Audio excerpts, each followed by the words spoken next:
মেমারিবাসীকে নমস্কার।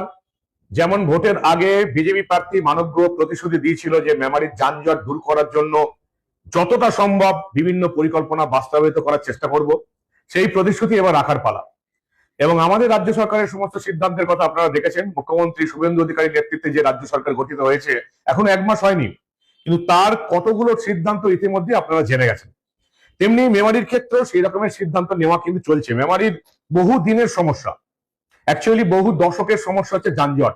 দুটো রেলগেট মেমারি বিধানসভার মধ্যে প্রধানত, আরো অনেকগুলো আছে। 1 নম্বর হচ্ছে মেমারিতে জিটির উপর রেলগেট, এবং 2 নম্বর হচ্ছে যে রসুলপুরের যে রেলগেট।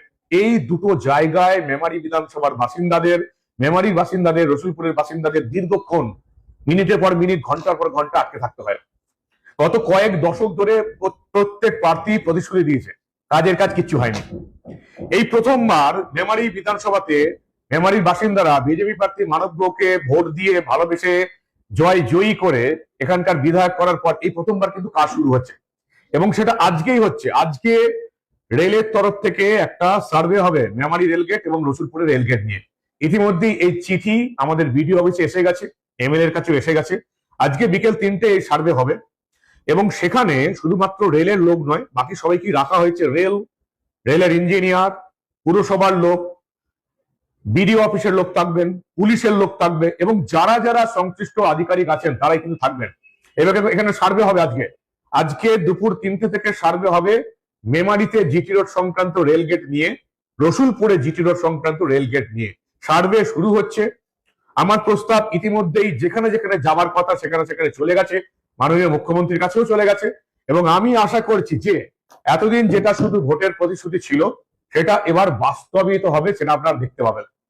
কাজ শুরু হয়ে গেছে। আমি আপনাদের আগেই বলেছি, তৃণমূলের আমলে ভোটের আগে যে 465টা কাজ, কোনো কাজ না হয়ে বন্ধ করা ছিল, ভোটের সময় স্তব্ধ হয়ে গেছিল, সেই 465টা কাজকে একেবারে গ্রিন সিগন্যাল দেওয়া হয়েছে।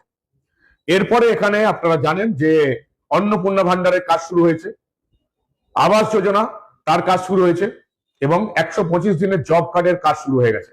ফলে মেমারিতে ইতিমধ্যে আমি বলেছিলাম যে আমার শপথ নেওয়ার 1 বছরের মধ্যে আমি আপনাদের রিপোর্ট কার্ড দেবো যে এমএলএ কি করলো কি করলো না। এই 1 মাসে যে কাজের অগ্রগতি দেখতে পাচ্ছি তাতে আপনারা নিশ্চিত থাকুন 1 বছরের মধ্যে আপনাদের বিধায়ক এই পরীক্ষায় সসম্মানে উত্তীর্ণ হবে। যেটা বলার জন্য এটা ভিডিও, আপনারা এই পাশে দেখতেই পাচ্ছেন চিঠি। আজকে ইন্সপেকশন হবে দুপুর 2টোয়, দুপুর 2টো থেকে 3টের মধ্যে ইন্সপেকশন হবে রেলের, যেখানে সব ডিপার্টমেন্টের আধিকারিকরা থাকবেন, আমিও থাকবো।